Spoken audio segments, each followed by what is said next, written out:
Parks Commission meeting to order for October 8th, 2024. Can we do a roll call? Yes. Commissioner Chris Hicks. Here. Commissioner Andy Krantz. Here. I know Commissioner Michael Jones absent. Commissioner Mickey Rich. Here. Commissioner Audrey Holt. Here. Thank you. Okay, thank you. Let's stand and do our flag salute. And pledge. I pledge allegiance to the flag of the United States of America and to the republic for which it stands, one nation, under God, indivisible.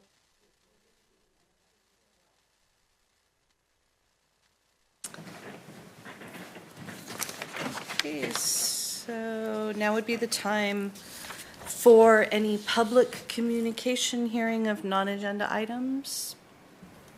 I have no submitted speaker cards. Okay, then can we just progress to regular business? Yes, we can. Okay, so we're having an introduction of the Assistant Director of Public Works City Engineer and Project Manager, Senior Civil Engineer for City Parks, and an update. Can I just say that they both started recently, and they've been doing a fantastic job. Oh, great. And Welcome. they've made life easier for all the rest of us because they're on fire. Yes, so this is my third month into the position. I'm the Alyssa Stutz, Assistant Director of Public Works / City Engineer. And Tim Caber, who is behind me, is our newest member. He's been working for the city for the last month. And I think, yeah, you hit his 1 month anniversary there recently. But did want to just provide a quick update to you on at least the parks that we've been focused on. And I might rely on Tim since he's going to be the project manager for several of these projects. But just to give you an update on Bedrock Park. So I'll start there. I'm assuming you guys know the status of Bedrock Park, but currently closed to the public, still experiencing a lot of challenges at Bedrock Park, even with its closure, especially with its closure now. Fence panels being destroyed. The fencing doesn't seem to help. So we'll be working with Fred Mayo, the Public Works Director, to see how long we want to keep that fencing out there. Currently, the electrical is getting improved, so we're working on getting electrical out there. I don't know when it was, but I believe the electrical pedestal that provided power to that facility was hit by a car and destroyed. That was several months ago, so it's before I started. But I believe it's this week or next where we have an electrician coming out, redoing that pedestal, and when that's done, we can then get PG&E out to reconnect that site. So power should be back. I don't know, probably I'd say within the next 6 weeks, but don't hold me to that. I'm hoping 6 weeks. What else there? We're looking at getting irrigation. Irrigation doesn't work at that site either. So the last quote we received was about $80,000, and then that was months ago. And then the more recent one was almost $100,000 to get 2-inch irrigation lines to each of those like little planters that are all throughout there. So we want to make sure that the grass is green. There's like a lower lawn area at Bedrock Park. We want to make that look nice, and there's some access compliance challenges we're facing. Also, there's a staircase that needs refacing. Basically, there's concrete spalling. We're trying to make it safe for the public, and so before it reopens, we'd like to make sure it's good for public safety. Those are the challenges we're having there. In addition to Portland Loo challenges. So the Portland Loo is the one restroom that is at that facility, and the unhoused are really, they try to flush tents, shoes, shirts. We've gone through at least 5 or 6 different locks because they'll super glue them or they'll just destroy them. Toilet paper goes missing if it's left unlocked overnight. We're we're still brainstorming ways of how to keep that facility to where we're not continually spending money on trying to improve it or try to repair it so that it's usable. And we're having the same challenges at Centennial Park's Portland Lou. So both Bedrock Park and Centennial. Centennial is probably the harder of the two, but Bedrock is also a challenge. What other parks? Any questions on I guess Bedrock Park or Centennial Park? No? Okay, then I'll move on to Hewitt Park. So Hewitt Park has a phase 2 project that's forthcoming. Pat, do you know if how much they know about Hewitt phase 2 already? We haven't done an update with this commission for a while. Okay. Yeah. I think you can tell them anything you want.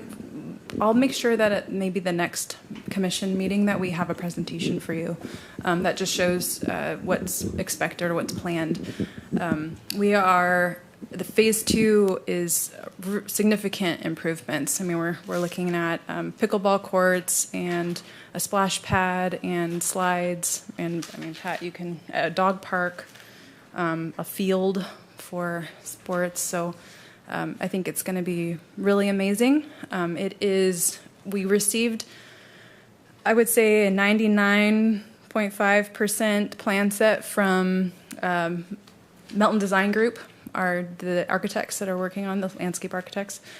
And we have, I think there's going to be some minor edits, but not many. So now with the splash pad, it needs to go to Butte County's environmental health.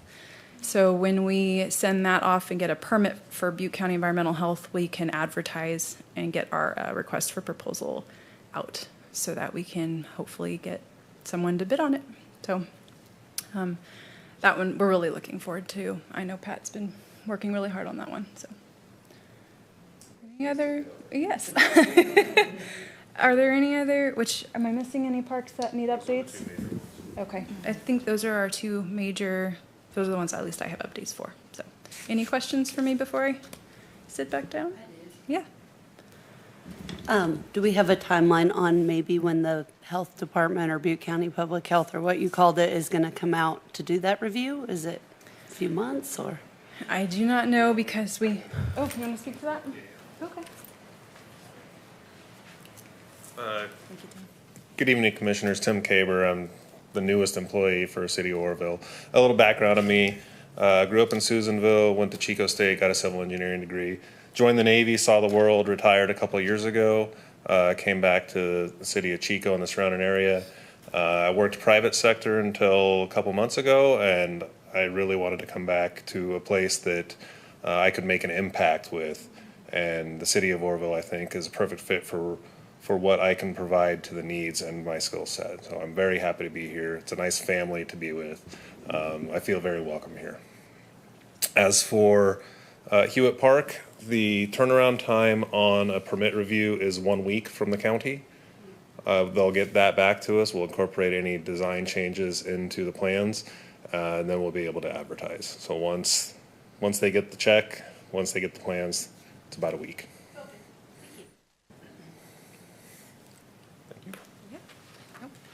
Any other questions? Would you guys like that presentation? Would that be something you would want to see? Okay. I wasn't sure if I can also just email you or have Kayla email you the our renderings. If it'd be the same. Basically, our presentation would be the same thing if you would just prefer to view them at your own leisure, probably sooner rather than later. Okay. Okay. Maybe we'll plan to do both. Okay. Thank you. Okay, do we have any, do we have any administration reports? Or are we moving on? I have nothing to report this month. Okay. I have no report either. Okay. Any commissioners with any reports? None here. Is a report something formal? Well, Is it like comments? I don't know if we've Can it ever be? really known that for sure. Yeah, I always give a little brief what happened at our art commission meeting just prior to this, But I don't know, is this a time when comments or questions It is. could also come in? Mm-hmm. Okay. Do any commissioners have any comments or questions? I do. So after we had talked about our Adopt a Park program last time, I went and I thought I had seen something about Feather River Parks. They actually have an Adopt a Park program in place. I don't know how often they do it or how much it's updated, but there's a lot of good information on their website. They have a whole pamphlet, and it's set up in a way I think would be really awesome for us to kind of mimic or maybe talk to them and do something similar.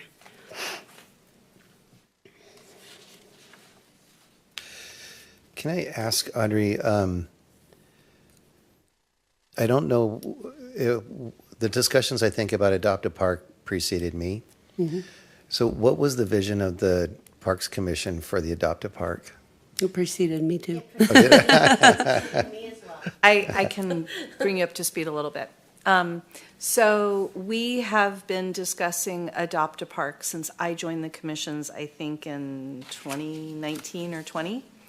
And it just seemed like there were always really great ideas, but then there was always just a bit of an obstacle, whether it was what local groups could participate, situations with, such as scouts, would they have supervision? What about liability insurance, that kind of thing. And originally we thought that each commissioner could choose a park and then take on that responsibility, not necessarily for themselves, but of getting local groups, local volunteer groups interested in maintenance or activities or, you know, whatever we eventually decided it was going to be. It just seemed like there was always an ongoing discussion, but never any real definite progress or decision or answers to who could we invite? Could we get high school age students? Also, a lot of it, I think, came down to, was it going to be during the week? Was it going to be things that needed to happen on a weekend? And then that would involve city staff. And, you know, everybody's already so busy with what they're doing Monday through Friday. So it's just always been sort of an ongoing idea more than anything else, I think. That's been my experience. Andy, Yes. Yeah. this is Mickey Rich. What was the goal of having the adopters? Was it for maintenance? I think it was for some maintenance, maybe for some enhancements, for some beautification. I don't know that our conversations or our discussions ever really got that much further than which commissioner would like to adopt which park. I know we made that decision because I remember writing everything down, but beyond that, I just don't think that we really ever had anything to, you know, springboard from. And we're probably not allowed. We can't have a decision, but we can discuss it. Is that right, Kayla? That is correct. So one thing that comes to mind for me is we do already have a maintenance department that does maintenance, so I'm not really sure how the volunteers would fit into that. There could be something for enhancements, but typically enhancements will involve funding of some sort to bring in materials or supplies, and then maybe even, you know, tools or that kind of thing. So I think there is still some more to flush out about how an adoptive program might look. And then maybe we look at the Feather River, what they're doing, and see if that's something that we could mirror. So we can agendize that. We can discuss it. Do you have any consternation with that? No? Okay. I did also have a question. When I was looking at their information, they had where you could adopt the river trail as if it was their park, but I thought that was city, so I did have a question. Do you know if that is city, or is it part of it at some point becomes theirs, or? This trail right here? I called it the river trail. You could, when you look at their website, you can see where they list the parks. It said the river trail, so I was very curious about that. I think they may have a portion of that, but the river trail, I think, here is ours because we Melton did apply for a grant for us. Looks like Alyssa Right. has some better information. Talking between the river park and the dog park, maybe? It might be. So the section of trail basically from Highway 70 to the roundabout, just maybe, but on maybe more like Veterans Park. That section is owned by the city, but we have a memorandum of understanding with Feather River Rec and Park District, and they do the trash runs. So I guess maybe for the Adopt a Path would be helping pick up trash that isn't in the actual trash cans, because I think that's their focus, is just what's kind of right around where the trash cans are. I don't think they do a lot of cleanup up and down the levee. So that's my understanding. Yeah. Any other questions or comments from any commissioners? My mic, huh? Okay, I do have one thing back on Bedrock. One of the things you talked about was restroom damages and how to keep it repaired, and unhoused, really using the facilities for things it's not meant for. I was just wondering, do we have social workers engaged with the in-house in that area? I don't know. I am the superintendent of light rail transportation for Sacramento Regional Transit, and we have a lot of unhoused. And one of the programs that's been very successful with getting people out of the track zone is the engagement with our social worker and our RTPS. I don't know what the resources are here, if it's close to that, but it has been so I just wondered, is that something that's been entertained or The council just approved recently the Community Navigator program.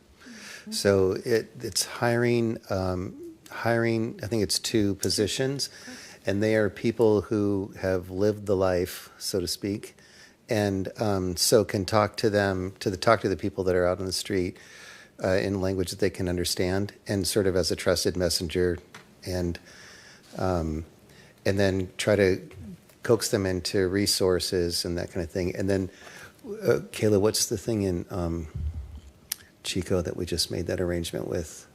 We just made an agreement with Butte County for a sobering center, Sobering center. agreement. So a person can go there and sober up for a little bit, and that's the navigators can steer them towards that program. And that is coupled with our police department. We do have an agreement with them. They're included in that arrangement where MLEs, municipal law enforcement officers, they would arrange for the transportation there. Chico would be responsible for transportation back to either where they came from or where they need to go.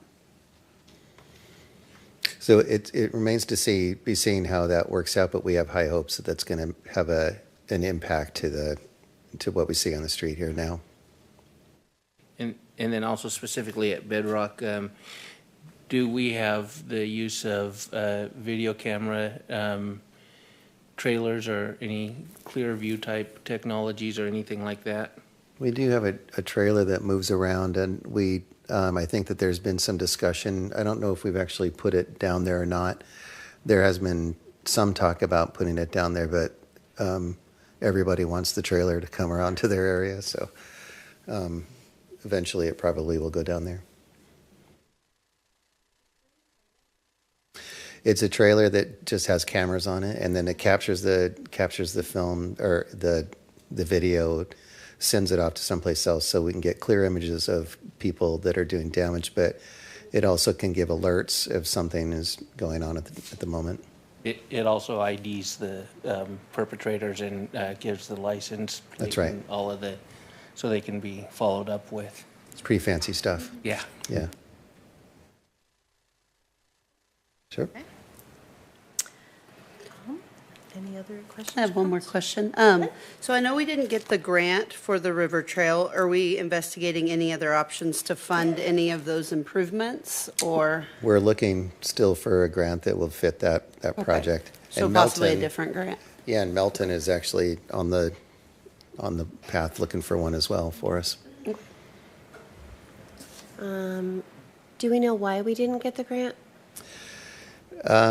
They're really competitive. Understood, but was it population, or was it economics, or? No, we met. We met what we needed for the grant. I mean, we had a solid application. Melton had the lead on that, but I did talk to the grant person. We did a walk along the trail here, and she seemed to feel like we were checking all the boxes, and our application looked good, but other ones were better, I guess. Got it. Yeah. Got it. I understand that they're very competitive. They're for very parks. competitive. Yeah. Do we have any updates on the painting of the lot home?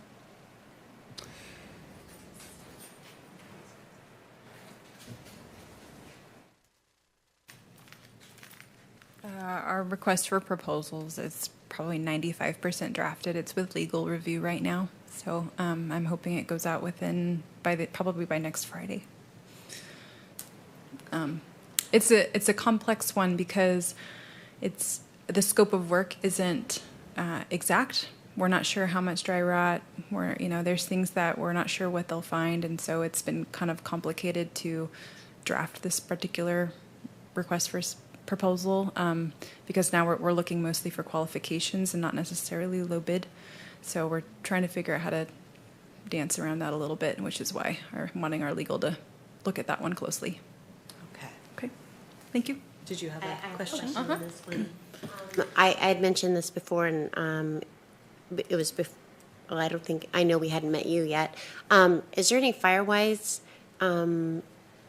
requirements going into that RFP for safe venting from embers, things like that? Because I think it would be probably a great time to do it, and maybe there's some grant money out there from Fire Safe Council.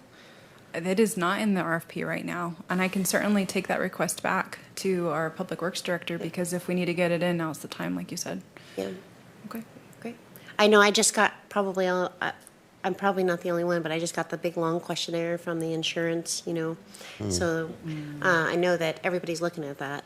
Okay. Yep. I'll see how that pans out with historic buildings, but I'm sure there's a good reason for us to incorporate those kinds of features for sure. Thanks. Yes, One more thank you. question on that. So it's for painting and wood repair, and then what were some of the other things that are currently on it? That's primarily it. So Okay. it's painting of, I want to say, 5 different buildings or structures, and there's a little bit of roof that I believe needs to get peeled back to just inspect to make sure there's not any dry rot in certain locations, and then if there is, obviously that'll be at some additional cost, but that's the primary scope. I think that there is some downspout upgrades as well, metal, changing things to metal, that kind of thing. So, And I think he'd mentioned gas lights. Is that still, maybe converting those to electric, is that still on there? it's not that. So that particular item is not in this request for proposal. I think that's being looked at separately. Okay. All right, I think thanks. Fred Mayo knows more about that one. Yeah, he mentioned that one. Okay, thank you. We have a lot of questions. It's good stuff. This is great. Okay, real quick, Art Commission report from the meeting earlier this afternoon. We have a couple of subcommittees handling for public art webpage and QR codes, excuse me, that we're working on. And then Commissioner Rayom and I are working on a location sculpture project. And we are also giving a certificate of recognition to Kayla Grozia. And if you pick up the latest copy of Updated Living, you can see some of her work in there. And then we'll also be coming up on our NOFA season soon. So do we have any future agenda items that anybody would like to? I do just want to note that I have noted down for the next one, the Adopt a Park program, a revisit. Okay. Any other requests from commissioners? I think she just mentioned if there was any new information and putting together a little presentation on Hewitt. So Adopt a Park presentation on Hewitt, that'll be exciting to see. Yeah. Great. Okay, and then if there are no further questions or comments, we are going to adjourn this meeting. And our next regular meeting will be on December 10th, 2024 at 5:15. Thank you.